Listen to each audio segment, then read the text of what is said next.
So welcome back to another edition of the Hart2Heart podcast. And this is my first returning guest, and it's John Vallis. So John Vallis is the host of the Bitcoin Rapid Fire podcast, but he's also been my buddy since I was about 10 years old. So welcome back to the show, brother. Thank you, brother. It's always a pleasure to speak with you on air and off air. You know that. Yeah. So we, John and I usually chat on the phone probably close to once a week at least. So we'll try not to, or actually, I should say we should try to incorporate some of the conversations that we actually have off air, on air today. Yeah, but we'll watch our language a bit maybe, but we can touch on some of the topics. And I do want to chat with you more about today than just Bitcoin. I know last time we kind of just narrowed things down to Bitcoin, but that being said, like, and I know like the price isn't something that always excites you like that much. You know, there's a lot of reasons why you're into Bitcoin. And when I know when the price goes up, like you think it's cool, you think it's awesome, but it's not like your favorite thing in the world about Bitcoin. But that being said, the price has surged like crazy in the last month or so. So, you know, why do you think that has happened, you know, so recently? Yeah. Well, I mean, just on the first point, everybody likes what we call in the space NGU, right? Number go up, of course, because it means your holdings and your wealth are going up.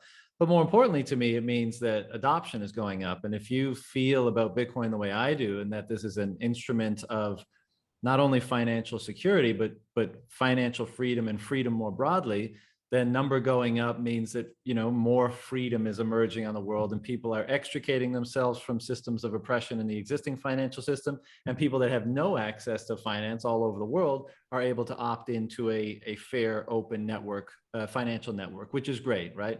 But to answer your question around the price, we hit an all-time high, I think in April of this year, and then China announced, you know, China kind of every year, every few months, they announce some crackdown on Bitcoin. When I was living there in 2017, they did the same thing.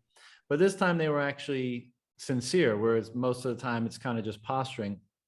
And it seemed like they forced a lot of the mining, which a big portion of Bitcoin mining was being done in China. This is the process of verifying transactions, which results in the issuance of new Bitcoin roughly every 10 minutes on average.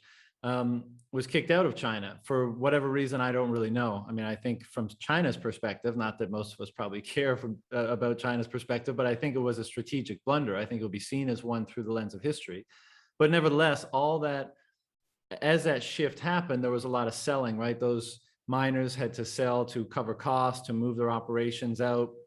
And then there was Elon Musk, who was critical of Bitcoin's environmental footprint, and that caused some downward price pressure after a pretty robust run up from fall of 2020 to spring of 2021.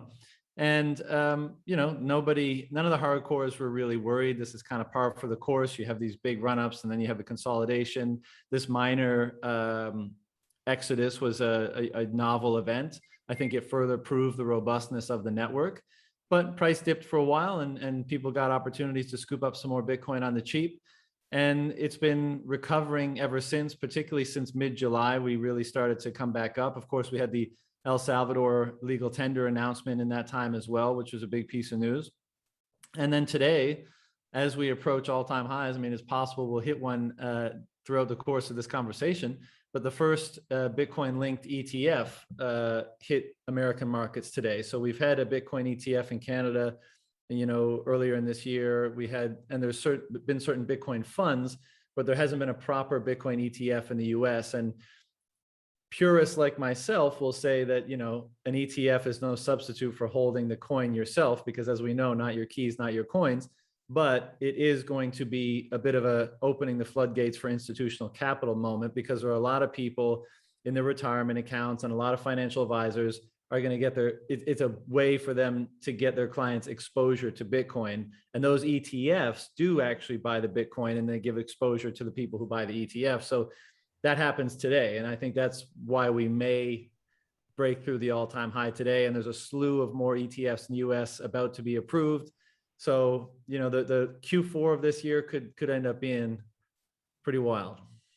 That's yeah, that's great to hear from people who are, buying Bitcoin like myself. And I think, a lot of people listening to this are buying Bitcoin. And going back to your very first point about, you like seeing the number go up, but it seems like what excites you even more is that like people's mindsets are shifting, because if people are buying Bitcoin, it means they believe in Bitcoin. It means they believe in having some type of like, decentralized currency. And I think that's what, excites you the most. Is that accurate?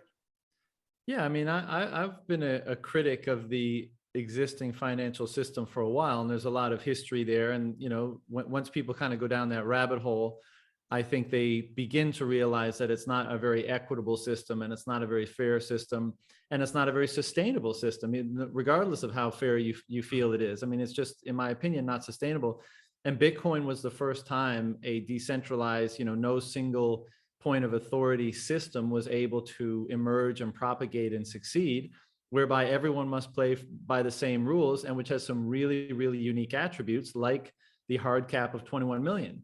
So now we actually have a currency that not only won't be inflated, but can't be inflated, right? And inflation is a hidden tax, and it's a theft via the people closest to the monetary spigot. People that get to spend new money first benefit disproportionately from being able to produce that new money at zero cost. And this is particularly relevant today because inflation, even the government stated inflation rate, is really beginning to ramp up. And of course, most of us know that that's not a very good approximation of inflation. Anybody who's been going to the grocery store, been trying to buy a house, been buying gas, they know that inflation is more than 3-4%, right? $1.48 here right now in Ontario for Yeah. gas. And so in an era where the fiat currency experiment over the last 50 years is starting to unwind, and we're really starting to see a lot of chaos emerge as a result, and I think a lot of the issues in the world today are downstream of that, the coordination function of the currency unwinding, and the disparity between the people that get to produce that currency and the people that are forced to use it is getting bigger and bigger and causing more social problems. Then yeah, something to fill that void where everyone is treated the same and where no one can be stolen from is such a great thing to be excited about, or it's cause for so much excitement. And one of the things that I focus on a lot on my podcast is how not just this is going to change the economic system of the world, right? Because I believe Bitcoin will end up being the base layer of the global monetary system, right? The base layer of transference of value ultimately for everything once it displaces all these national currencies. But also, how do people change? How do individuals change when they can be more certain about their financial security in the future? When they know that they alone own and access their savings, right? And your savings is like, a collection of your life force. You've sacrificed your energy and your time and your work to collect this money. And you want to know that, one, no matter what, you're in control and you can access it, which is not the case today in the financial system. And two, that no one will ever dilute you. You will always have the same share of the total that you have today. And that is a powerful thing. And how that changes people, their perspective on their future, and how they express themselves, and how it changes the pressures, financial, social, and otherwise, that they experience is really interesting. And what we're seeing in the space is that people feel a greater sense of freedom. They're more able to express who they really are. And that's amazing to me.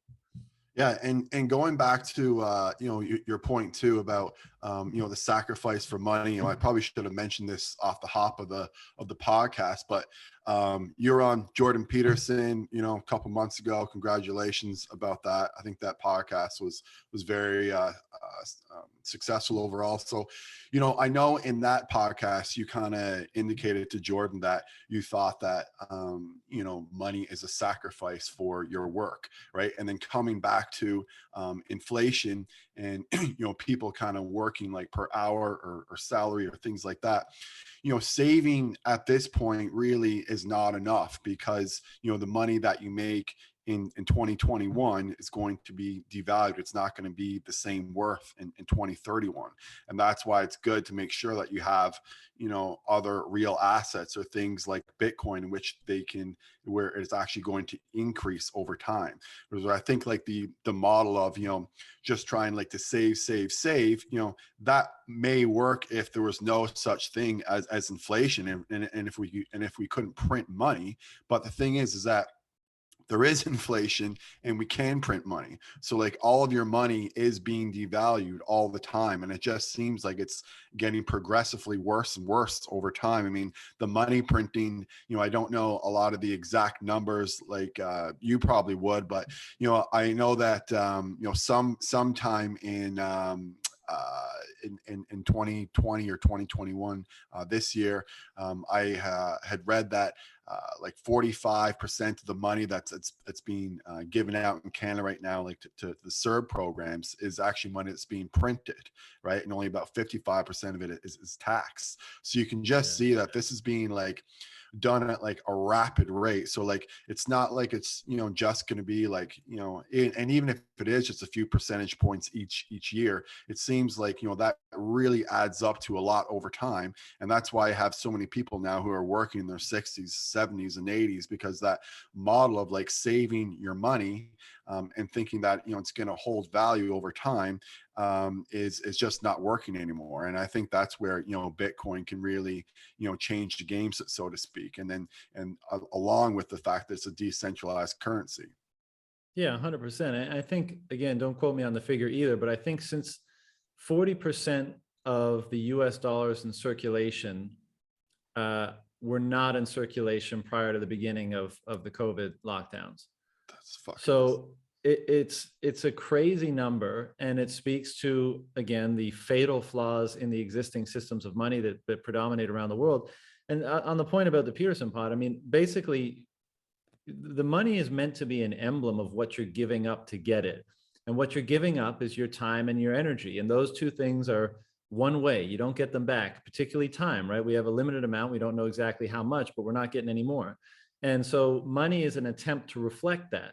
Because why would you give away something of, you know, in your time and energy, why would you give away something of lesser value to get, or to, sorry, give something away and get something of lesser value in return? So money is kind of an emblem of that, amongst other things, and it emerged in different ways in different parts of the world.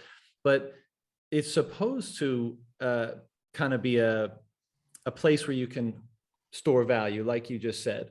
And what happens as a result of the money system that we have today is that because it does such a poor job of that, where you can't just save your money and put it under your mattress, we get a hyper financialized society. Because what you have to do in order to maintain your value is you have to push yourself out further on the risk spectrum. So now you have to invest in bonds. And then once inflation exceeds, you know, the 2-3% the bonds usually give, okay, now you got to go out into equities. Now you got to invest in hard assets like real estate. And so everything develops a higher, what we call monetary premium, which is basically just how it's being used as a store of value above and beyond its other value, because the money is failing. But unfortunately, for a lot of, you know, the people in society that don't own assets, right? They don't have savings to buy equities, to buy real estate, et cetera. They're forced to stay in cash disproportionately to most people. And what ends up happening is asset owners, people that own real estate and equities, et cetera, they are able to insulate themselves from the dilutive effects of inflation, because let's say the monetary base increases by 10%, and hey, what do you know? The S&P is up by 10% as well. What a coincidence.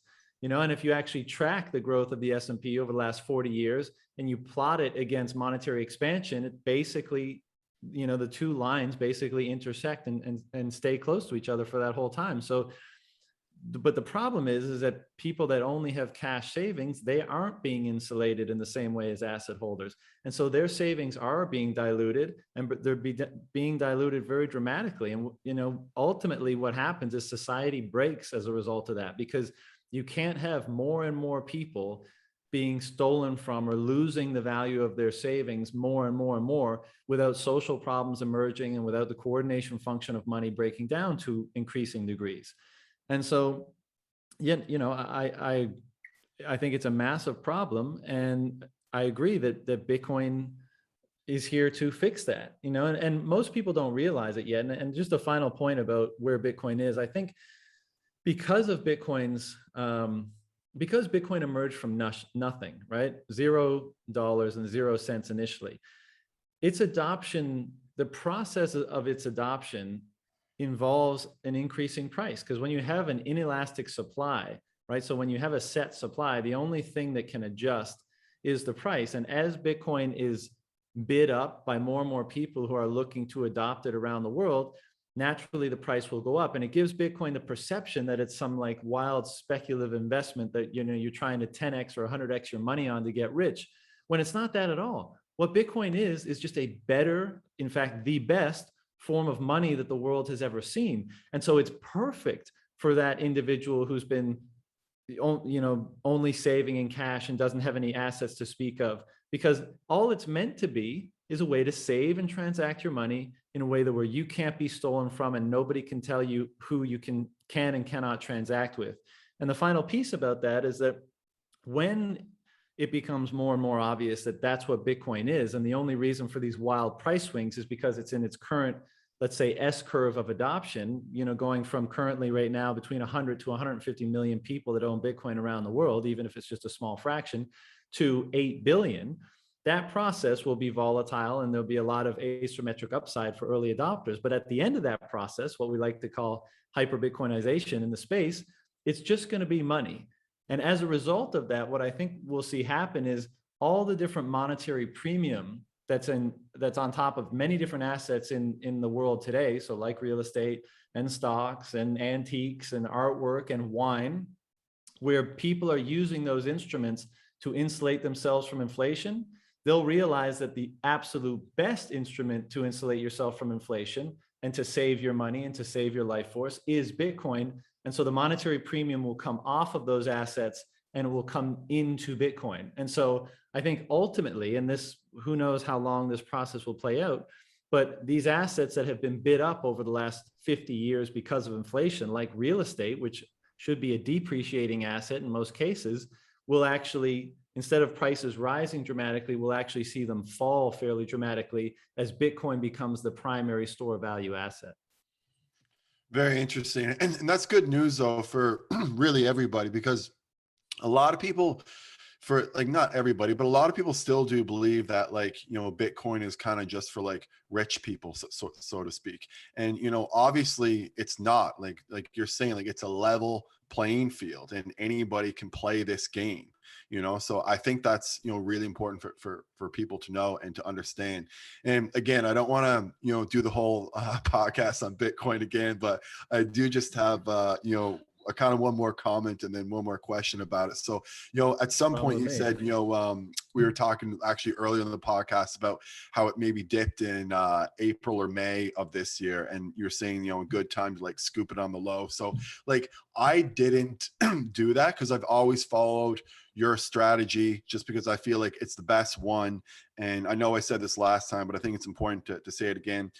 Just pick whatever you can, you know, afford each month to put in, and then put that in, and then don't worry about it, and then treat it just like a savings account that's going to appreciate over time. Because I think that if you do try to, you know, play the market on Bitcoin, then you're just playing it like you're playing the stock market in general, and you could get burned. Whereas if you just, you know, put in whatever you can afford every month, you know, eventually over time, you know, you are going to be successful. I mean, maybe you won't have this, you know, big, massive win in a certain month if you did, you know, buy it in on the low, but overall, I think that it's a way better strategy in terms of buying Bitcoin.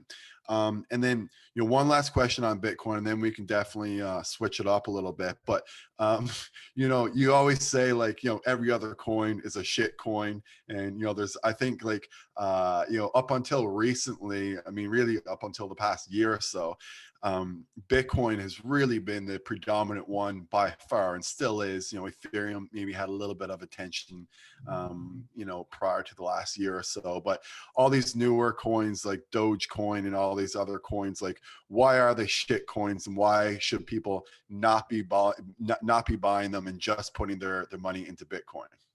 Right. And Okay. I can tell that you're very, very eager to answer this question. So a couple of things you mentioned. First, absolutely, like save yourself a lot of pain and just take the approach that you articulated. Dollar cost average on a regular basis. Consider it a savings account. Don't try to time the market. Don't try to trade. Now, if you've got some extra money, dry powder lying around and there's a big dip and you really believe in it, then, okay, maybe, but I wouldn't say that's trading. I'd say that's maybe just capitalizing on a short-term opportunity. But by and large, you're absolutely right. And that may be the best way to do this. And, as to the comment of, but I'd be remiss if I didn't say, to me, Bitcoin has this really interesting juxtaposition of characteristics right now. And that is that it has one of the greatest asymmetric upsides the world has ever seen, even still, because if this is going to become the monetary base layer of the entire world, then it will have to appreciate many-fold still in price in order to accommodate that economic activity. But at the same time, it's also the most conservative investment the world has ever seen, because it's the first investment with no counterparty risk and global utility. Like you could say gold was the next best one because it didn't have any counterparty risk, right? Nobody has to fulfill the claim on gold. It just is a bearer asset. It is what it is.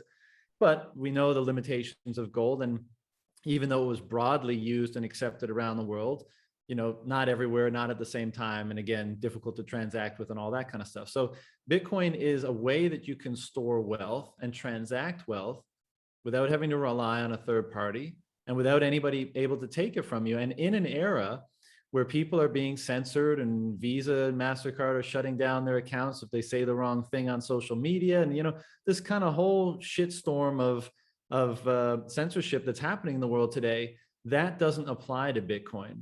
So you can't get your brokerage account shut down with Bitcoin if you're actually holding your own keys. And so that's why I say it's got this really interesting mix of one of the biggest upsides still that there is in terms of an investment and the most conservative thing. So, I think that warrants a very, let's say, robust allocation to Bitcoin in a person's portfolio that is at least concerned about the things that we've been talking about. The other thing is that you say, the perception is that it's for rich people. And this is kind of the unit bias thing, right? Like people look at Bitcoin in Canadian dollars. I think it's like $77,000, $78,000 a Bitcoin. You're like, oh my God, I can't afford a Bitcoin, until you realize that Bitcoin can be divided up to 100 to 8 decimal places. There's 100 million what's called Satoshis. Those are the units contained in a Bitcoin, 100 million per Bitcoin. So you can get on ShakePay, I know it's an app that you've used before. You can buy $1 worth of Bitcoin, right? And what people get into this trap of thinking like that they're comparable, Bitcoin and shitcoin. And so this is I will lead into that. But the final thing about affordability, El Salvador now uses Bitcoin as legal tender. The people in that country have saved hundreds of millions of dollars already, and it's only been 2 months because of the fees on remittances that people working in the United States say sending back to El Salvador, whereas they used Western Union and MoneyGram and that kind of stuff before. Now they're using Bitcoin, and so there is no 10, 15, 20% fee on those remittances. That money can stay with the people that earned it and with their family. And again, the units don't matter. You can send back $10. You can send back $10 billion for the same price. I mean, it's really remarkable. But to the point about Bitcoin or shitcoin. So I'll say this. It's a hot topic in the space, and there's always these arguments going on. I think one of the reasons why people are drawn to them is the unit bias. Say, oh, I could have 10 million Dogecoin for the same price of 0.01 of a Bitcoin. Like I'd rather have 10 million of something than 0.01 of something. And they think that it has a greater chance of 100xing and changing their life, right? And this is the kind of gambling casino aspect of things. And, in a brand new market like this, where there's 10,000 crypto coins and someone's uncle's brothers, mothers, fathers, sisters, brothers, nephew said, this is the next one and it's going to pump, people fall for that kind of stuff in large part because I think people are fairly desperate to get out of the situation they find themselves in life. And these sort of narratives appeal to them. So the typical refrain in the Bitcoin space is, like you said, it's only Bitcoin, everything else is a shitcoin. What I'll say instead is, look, I'm not the arbiter of truth, obviously. The market is always the arbiter of truth. And right now, markets are saying that Ethereum has a value of $400 billion and that, Doge has a value of whatever, 10 billion or whatever it's at right now. Do I think the market will continue to value them that highly long into the future? I don't, but it's quite possible that some of them stick around. The real important note is, what are they? This is what I come back to. Those things may be a way to trade your season tickets to the Leafs, or to, do other things with intellectual property of various kinds or media or what have you. Bitcoin is the emergence of a new value transfer protocol, i.e. money, for the entire world. And the money rabbit hole, the what is money rabbit hole, is incredibly deep. It's not something we often consider day to day. Most people just are born into a country. It uses a certain currency. You say, this is the money, I want to get more of it. And that's all you think about it. But when you actually look into the history of money and even the philosophy of money and what it is, it's really quite a rich intellectual pursuit. But all that just to say that most people have no appreciation for just the magnitude of the emergence of an upgraded form of money on the world and what that means for the transformation of not just the monetary system, but the society, the culture, the individual. It's a momentous shift. And so my perspective on this is, Bitcoin is like discovering the new world, and all that other stuff is like casino games in the old world. They may hang around because, like, you and I talk about diet all the time, right? Like, you and I eat, let's say, grass-fed, beef and really healthy whole foods, and that's our diet. And we're pretty convicted like that is the best way to feed the human physiology, the human being, right? But McDonald's still like that at least 95% of the time. Right, but McDonald's still exists, and it's one of the biggest companies in the world. So, like, people aren't always acting rationally, regardless of what you or I think. And I mean, even that's a bit harsh, because, like, it's rational to fulfill your desire to eat a cheeseburger. It may not be the best for your health, but that doesn't mean it's not rational, because maybe your priorities are satisfy, the mouthfeel rather than 40 years down the road, or, next day or whatever. So, well, for you and I, it's like we want the best macronutrient profile and the best micronutrient profile together. Right. Like, ultimately, that's what. And yes, I do want it to taste good as well. But ultimately, like, I'm gonna pick something that's very, very healthy and nutritious first, and then once I find the nutritious and healthy things, then I'll say, okay, what's the tastiest one out of these? That kind of fit my life. So I use that example just to say that there's never any right answer, really. I think the market will show that what Bitcoin represents. First of all, buyer beware, right? If you're just looking at these things and saying they're the exact same thing, which one is going to go up faster and more, that's the wrong way to look at it. Bitcoin is the emergence of a new monetary base layer for global civilization. That's a super, super, super, super big deal.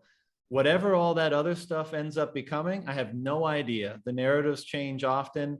And the thing is like, if innovation does actually happen in that place, we're talking about programmable money here, right? So if an innovation happens in the broader crypto world and people really value it, well, what will likely happen is it will be built on top of Bitcoin, because Bitcoin is the most secure and valuable base layer. So it'll be integrated into Bitcoin if it's found to be of value out there. So that's another way that Bitcoin will probably subsume a lot of that broader crypto use case value in the future. So I would say, don't be fooled by the unit bias. Study money, ask the question, what is money? Learn about monetary history. And I think you'll inevitably find your way to the perspective that it's only about Bitcoin. That's the real phenomenon here.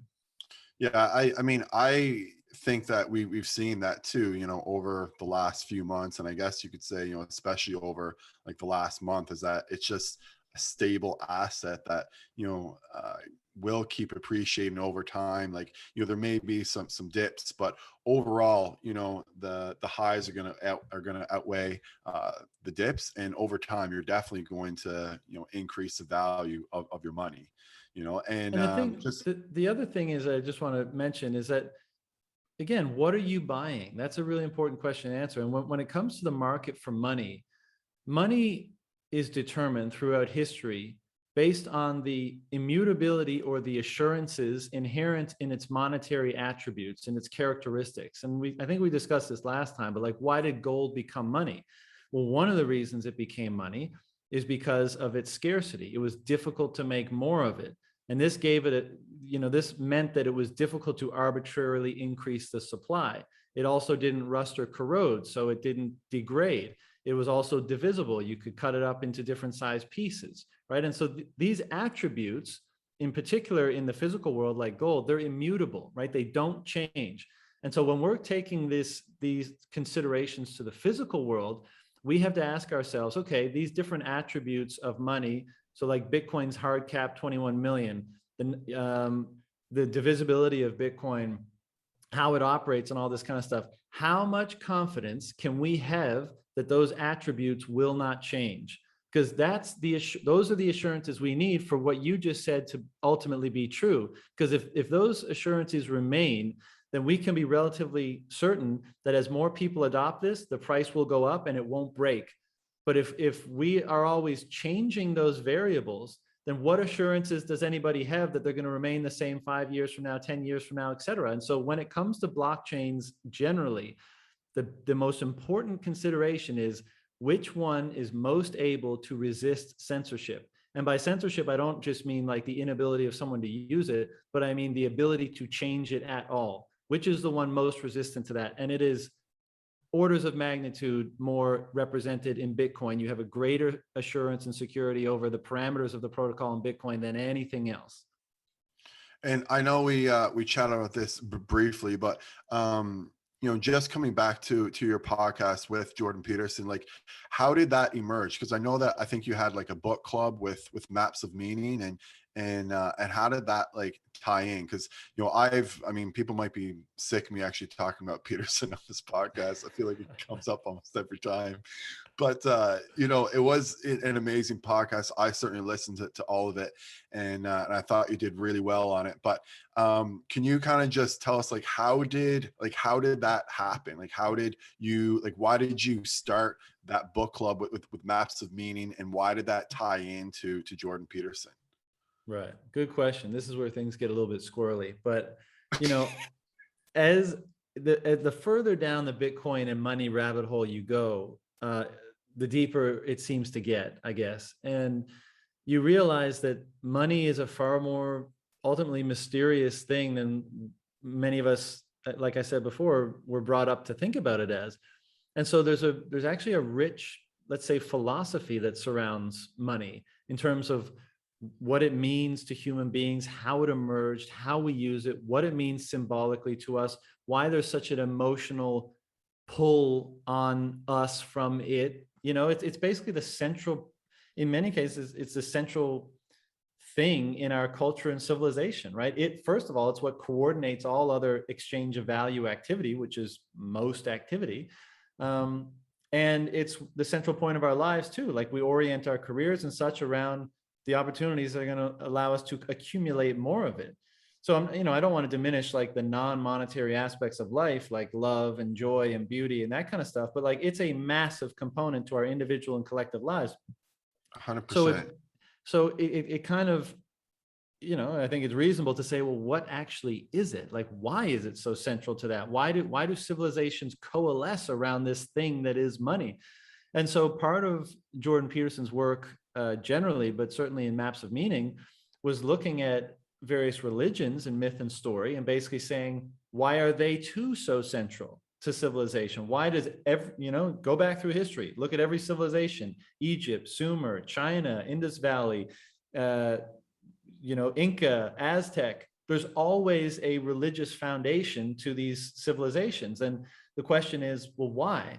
And what do these myths and stories that emerge, why do they ascend to the kind of the highest hierarchy of values of a culture? And how do those values dictate how people act within that culture and civilization?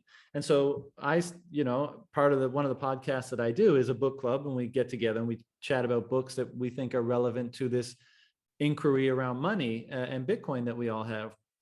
And so, we wanted to discuss like what are the corollaries between why a system of valuation, because that's an interesting point, right? Like what religion ultimately is trying to discern basically the system of values that will orient the culture, right? What's the top value, and how does that subordinate and organize everything down below it? Well, what is money? Money helps you discern what is the thing of greatest value and how to organize everything below it. And so there's a very interesting relationship between religion and money. And that's why we explored the book and had a chat about it. And then somehow it came on Peterson's radar, and he made a few tweets about it, and then reached out to us and said, I'm not a Bitcoin expert. I know very little bit about it, but that was an interesting conversation. How about we have a chat on the podcast? And I'll say two things about the actual podcast. One, of course, it was an honor, right? Because I'm such a Peterson fan, and I listen to his lectures, and I just I love how courageous he is in articulating what he believes to be the truth. And he's obviously spent a lot of time on his intellectual pursuits, and I value them greatly. But so he didn't know much about Bitcoin. He senses there's something there because he's a smart motherfucker, Peterson, right? So his spidey senses, I think, are tingling that there's something unique here. And it was an honor to be able to get to be like, one of the first to help him on his journey of understanding this. But also, man, he was so impressive when I watched it back, because in the moment I didn't pick up on a lot of it. We were just kind of talking. But when I watched it back, to see how he took in some of the things that we were saying and put it through his own, amazing mind and framework and perspective, and then summarize or spit back out a response. Some of his responses, like people in the Bitcoin space don't even really understand things to that level. And he did it on the fly, like stream of consciousness. So it was very impressive. And what I anticipate happening in the world, though. I mean, maybe other people would say someone like Elon Musk is, but I don't know. Well, there's different type of smarts, right? There's different type of smarts. I give him number one overall. Yeah, But he's anyways, an incredibly insightful and thoughtful guy. And the final point I was just going to make there is that I think now there's a splinter in his mind where he realizes that Bitcoin is an unprecedentedly unique and special phenomenon that's occurring. And it's still under the radar, because people talk about the future and they talk about Mars and AI and all this kind of stuff. People don't realize how impactful Bitcoin is going to be, and nor the kind of multidisciplinary relevance it has to like philosophy and psychology and all this kind of stuff. So what I think we did, if anything, is we put that splinter deeply in his mind. And if I know Peterson, I feel like I know him because I've listened to so much of his stuff. He will not let that go. I mean, he will just, it'll consume him until he turns into a full-blown Bitcoiner. And I don't know if that happens next month or a year from now or 5 years from now, but Bitcoin will become part of Peterson's shtick in the future. And I can't wait to see what comes of it. I agree with you 100%. I definitely think, well, on that note, is Michaela, his daughter, is she into it? She's had some Bitcoiners on. I mean, they're very different people. Let's just put it that way. Yeah.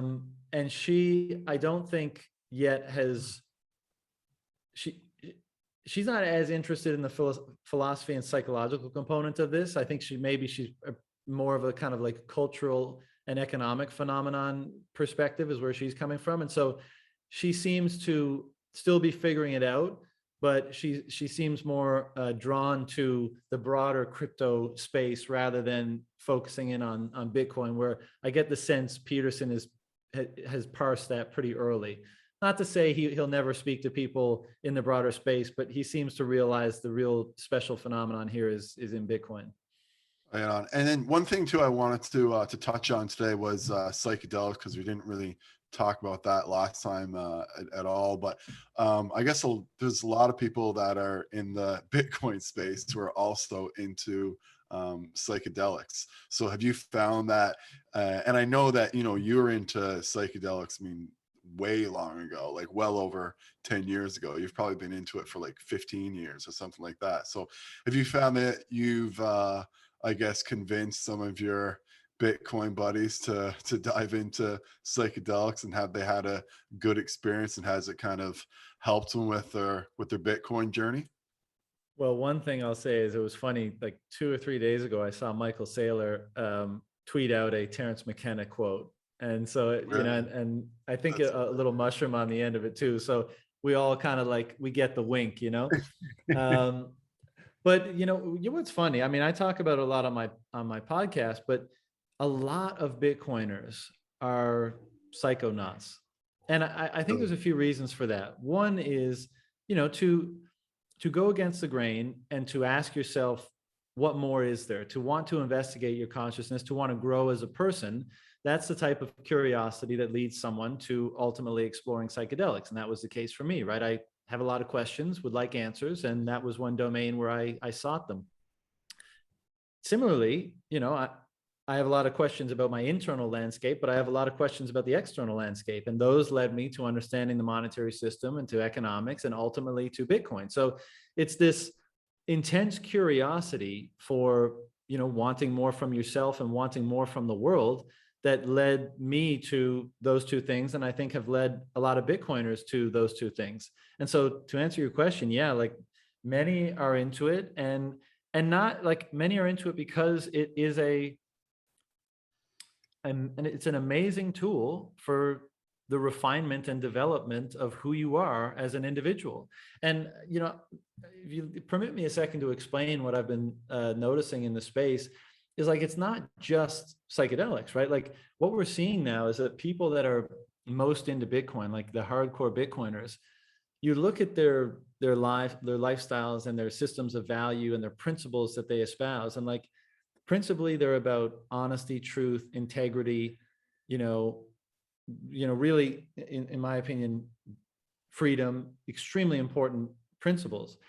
And then in terms of what they focus on, health, family, beauty, nature, good food, right? Like this kind of Mhm. stuff that we often talk about. And of course it begs the question, like, well, why that is. And I've tried to articulate this a little bit on other shows and on mine, but I think part of the reason, and we have to understand that like this is a genuine cultural phenomenon and individual phenomenon. So there's going to be multiple reasons for everything that we observe. But one of them is that Bitcoin, once you really understand Bitcoin, you come to perceive it as being precious, right? I mean, this about me, right? I'm like sat, one Yeah, sat, which is like less than a penny, is like precious, right? And it's because one, we know what we feel we know, we're highly convicted about what it's going to be and how it can transform the world and bring a more prosperous, a freer, more like equal opportunity world to everybody. But also, as I was saying earlier, we realize where in the adoption curve Bitcoin is. And so there's a lot of runway left for Bitcoin to reach global adoption. And so there's a huge opportunity cost, is my point about what Bitcoin represents. And so now we look at our lives and we say, do I want that, frivolous spending? Do I want to, buy a new PlayStation? Do I want that sexy car or whatever?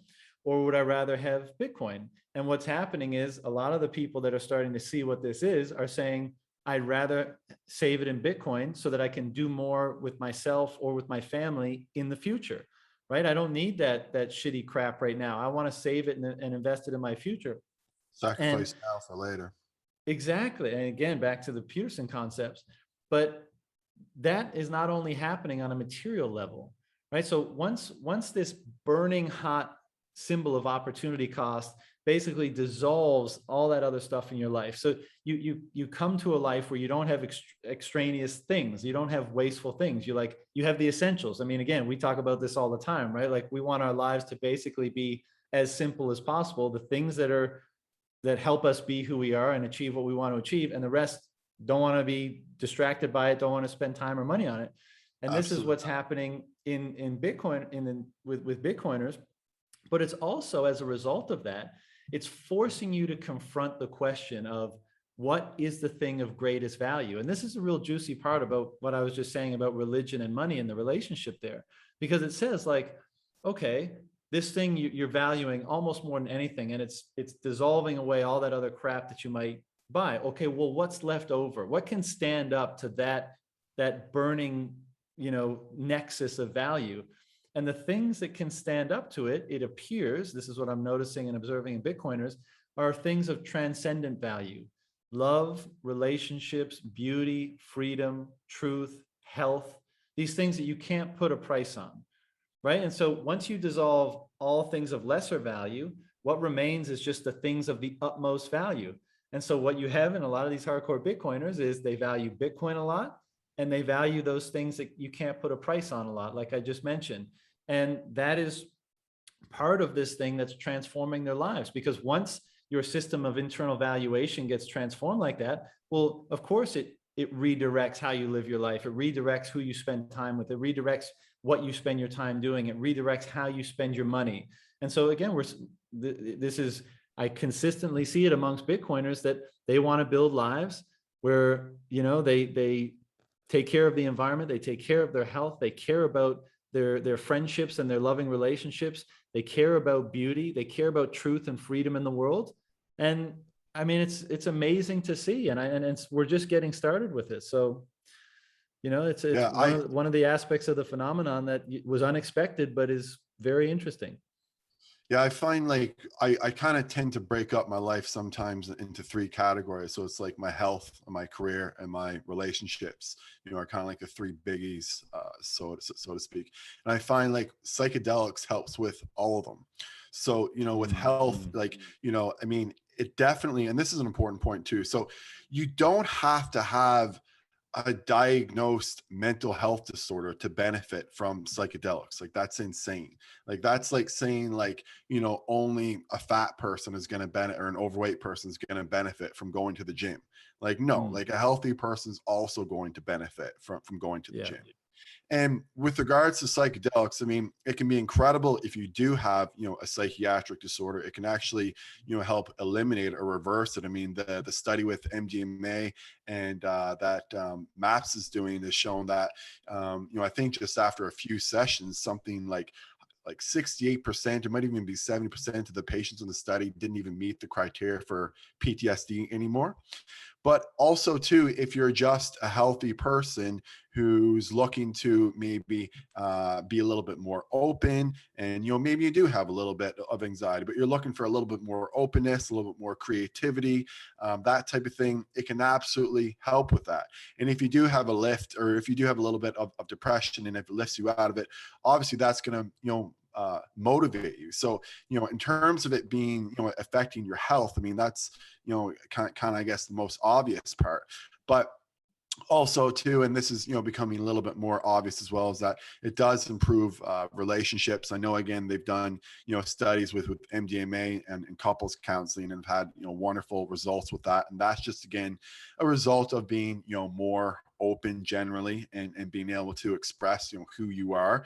And also too, coming back to JP's value of just the truth, like when you are on MDMA and you're talking with your loved one, particularly, if you guys have kind of done a little bit of a pre-integration session before, you end up talking about the truth, like the things that you maybe wouldn't talk about if you were sober, or if you weren't using MDMA. And then, coming back again to the third thing, your career. I mean, this is, how it kind of plays into, the Bitcoin space a little bit. It's just that little bit more of openness, a willingness to engage in something new, something exciting that maybe you wouldn't have been, engaged in before.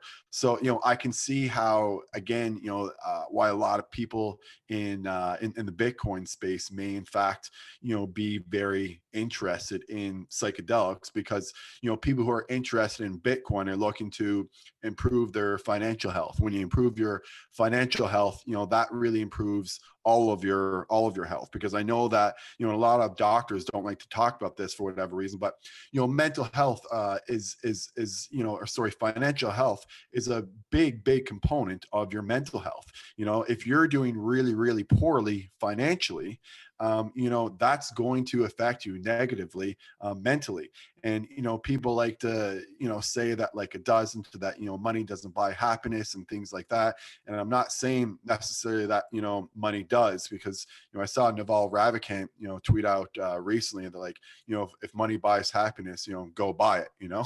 And you know, there's plenty of people out there who, you know, do have substantial amounts of money, and they can't but buy happiness. So, you know, I do agree with him with that statement, but let's not be, you know, too naive and say that, you know, if you're in, you know, crippling debt, it's not going to affect your mental health. So, you know, I think that a lot of the Bitcoiners are people, like you said, you know, at the beginning of this conversation, are just people who are more open-minded, the more risk takers. And because of that, you know, they're also going to gravitate to things that are also going to improve the other aspects of their health and of their life. And that would include psychedelic medicines.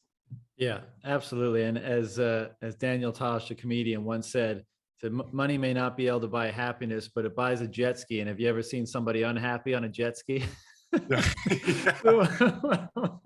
One of my favorite jokes. But you know, the point is well made. And that, and again, this is part of the phenomenon that I watch closely with Bitcoin. And Bitcoin is, we often call it fuck you money, right? And not in the sense that you have so much of it that like you're a billionaire baller, but just whatever amount you have is actually yours. And what I said earlier is like, how much does that sense of security and certainty permeate who you are, how you feel, what the content of your thoughts are? And the answer to that question seems to be way more than we expected, or way more than we thought. And that's to your point. It's like, yeah, money can't buy happiness. Autonomy. Yeah, exactly. Freedom. And money can't buy happiness, but you know, when you don't have the things that money can buy, it can make you unhappy for sure. Right. And so having this much stronger, basically unprecedented sense of security just allows you to dial down the pressure and anxiety a little bit on your life and how you see your life unfolding and your aspirations and ambitions, and allows you to kind of assess the landscape and move forward in a more constructive and a more calm manner. And what do you know, that ends up leading to better outcomes. So, you know, I've said for a while, not jokingly, that and we talk about this a bunch, but like any psychiatric or, you know, psychotherapy, let's say, should not be purely psychological. Like, as you've been saying for years as well, like if you're looking at improving the holistic health of an individual, well, sure, I mean, you want to investigate their psychology. You want to make sure they're getting good diet and exercise. You want to make sure they're huffing and puffing and getting some sweat in on a daily basis. You want to make sure their relationships are good. You want to make sure financially they're moving in the right direction and they feel a sense of security, because that's what creates the whole integrated, healthy individual. And to your point about psychedelics, like, absolutely. I mean, they're not just for sick people. They're as much for well people to investigate who they are, learn about who they are, and aspire to become who they might be, the highest version of themselves.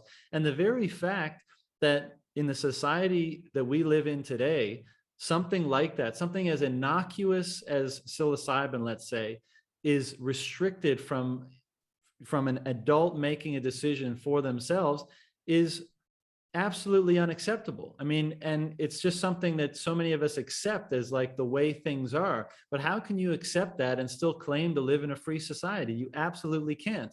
And so the Bitcoiners, as aggressive and as, you know, loud as they may seem on Twitter and online sometimes, this is a group of people, a growing group of people that see through the tremendous amount of lies that exist in society today.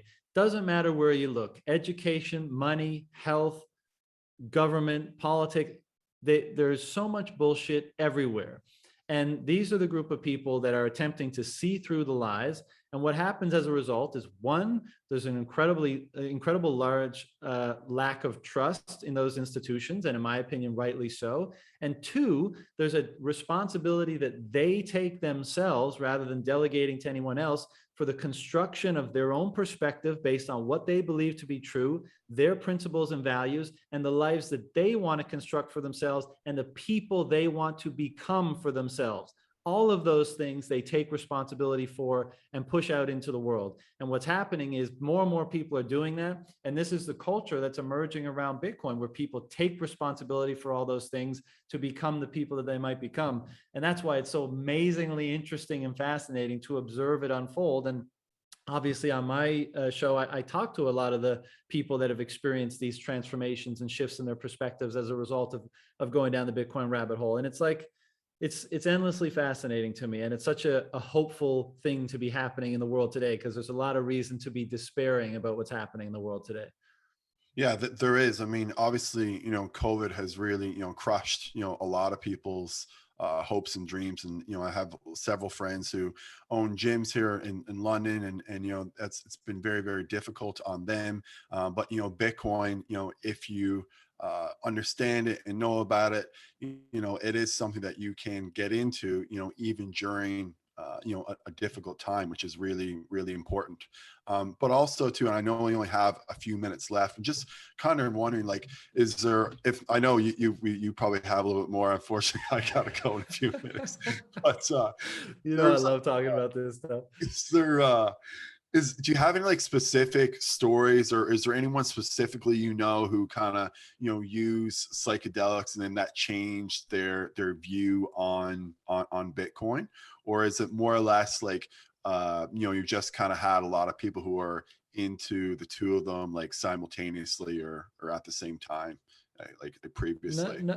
None come to mind specifically, though I've heard this story quite often. And in some of my own psychedelic trips, I think about Bitcoin deeply, and as it's difficult to bring back articulatable insights. What generally happens in a psychedelic trip is that you're kind of imprinted with the meaning of what you're perceiving at the time, and that takes time to integrate afterwards. But what I have heard before is just this, is that psychedelics are possibly the most powerful tool to decondition yourself from the conditioning you've received throughout your life, right? So we all grow up and we emerge in a given nation, economy, culture, family, et cetera. And we may be exposed to certain philosophies, religions, political ideologies, et cetera. And, this is largely how the world still kind of functions. I mean, if you go to a village in the Amazon, they're going to espouse the local, mythic lore and religion, and they're going to like to eat, Amazon river fish, and they're going to have all those preferences. And if you go to, let's say, Southern Alabama, and I'm sorry for the stereotype, but just using it in this particular case, not necessarily saying it's true, but like you may have someone who likes to eat barbecue and has Christianity as a faith and that sort of thing. And you go to China or Japan, and you may find someone, so the point being is just that we're all conditioned very much so by our culture and where we emerge in the world. And that can be useful in some cases. That's why culture is a thing, because we rely on it to interact with other people and to get the most out of our environment. But as Terence McKenna once said, culture is not your friend. And I actually disagree with that broad statement. I'd say culture can deteriorate to the point where it's not your friend, but culture can be made to be a useful ally in your attempts at actualizing yourself in the world. And what psychedelics help to do is to remove the automatic cultural conditioning that you received growing up, such that you can do what I just described about Bitcoiners, where you can build back up your perspective intentionally, right? Instead of just being kind of like an automata who's regurgitating certain beliefs and ideologies and perspectives that you subconsciously receive throughout your life, psychedelic or mystical experiences can come and kind of shake up the Etch-a-Sketch, right? Kind of clean the slate so that you can then build it back up in a manner that you're far more conscious of. And I think that's incredibly healthy for being a genuine free-thinking individual in the world. I do think that by using psychedelics, it does help you kind of make yourself into your own person. Like, I can definitely say that I've chosen all of the values that I believe in today. Whereas, like, I think that a lot of, people, cannot say that. They're kind of just going along with whatever culture they were sort of like born into. And Yeah. I'm very, very different from my parents. I think you're very, very different from your parents as well. And again, I'm not saying that it's all psychedelics, but I do think that that has definitely helped shape me as a person. And that's why I kind of just do the exact things that I want to do, instead of doing the things that like tradition or culture has maybe, taught me. Yeah, absolutely. And I think that's why, that's why I use the term, like, that's what you need to do to be a free thinking individual in the world today. And to your point, and first of all, love Newfoundland, hometown, like, boy, I will love that place forever. But, things like traveling, things like having conversations with people with different perspectives, things like education, they all help decondition you and help you construct a perspective that's more intentional, right? You and I talk about the various books we're reading all the time, and we pass notes back and forth. And like, we have this incessant desire to make sure not that we're only just in control of our perspective, but that we're constantly trying to refine it. And psychedelics are just another means and avenue of doing that. They just happen to be, one, a particularly shunned means of doing that in our culture today, which makes it a little bit more alluring from like a curiosity killed the cat sort of point of view. But also, I would say probably the most powerful, right? Like, I can't remember who it was, but back in the day, one of the main psychedelic guys said, I think maybe Timothy Leary said something like, it's like 20 years of psychotherapy in 4 hours or something. Like, it is, in my opinion, the most powerful experience we can have as human beings. And again, the rabbit hole goes deep on that. It's like, wow, why? What is our relationship to these plants throughout the course of human evolution that's allowed them to have such an effect on us? And part of, what people have to do when they go on that journey of understanding is, first you have to overcome all the misinformation out there that this is some sort of poison to your body, and that's why you're having this delirious sort of response. Anyone who's had a genuine psychedelic experience knows that's not what's going on at all. What's going on here is like, it's difficult to find words other than mystical or spiritual, right? Because it has such a sense that that's what's happening. And we don't really know how to describe it beyond that. We can do brain scans and physiological measurements. And I love all the studies that are going on at Hopkins and New York University and in Canada up there now as well on this subject matter. But it is still so, so, so foreign to us. There's so much more to be learned. And in the process of our learning, we have to go back to those cultures and civilizations who almost without fail have always, I said before, there's always been a religion at the basis of all those cultures and all those religious, myth and narrative. At the basis of them, there's always been some form, mostly always been some form of shamanism, some form of perturbing consciousness such that you can gain access to another type of consciousness that seems to promote wisdom, that seems to promote deconditioning, that seems to promote a connection to a quote unquote higher being, Yeah, I mean, source, whatever you want to call it. yeah, and I think unfortunately we do got to go in a sec. But on that note, like I think even I forget who said this on Rogan once, but I think said like the Inuit were probably the only culture that didn't have access to a lot of these plants, and what they used to do was they used to just fast like crazy, and Right. then after a 48-hour 72-hour fast, like your consciousness does change, quite a bit. And I think it's much more Yeah. I mean, fasting, drumming, pain, like ordeal, poisons. Like, there's been, if and the there chanting, was no, dancing, yeah, drumming. if there was no substance around to perturb consciousness, people found another way, and it's because there was some value in doing so, some extreme value, because it was central to these cultures. And so I love how there's a kind of revival of this wisdom emerging on the world now. And of course, it's not legal everywhere, and that process still has to play out. But conversations like this are helping to change the narrative of people that just think these are dangerous recreational tools, rather than tools that are fundamental to the development of every individual, the development of the human being, and as a result, the culture that we all participate in. So where can people learn more about John Vallis, learn more about Bitcoin, and how can they find you on Twitter and Instagram and all that? Well, it must be said that aside from me, there are so many great resources on Bitcoin. There's so many great thinkers and media content creators in the space. Get on Twitter, Google Bitcoin and stuff. You'll find lots of great people. For me, my Twitter handle is John, JOHNK, Vallis, VALLIS. And I interact and drop my stuff there. And then the YouTube channel and the podcast is just Bitcoin Rapid Fire. And if they want to hear more about some of the things we discussed today, then those are the best places to do it.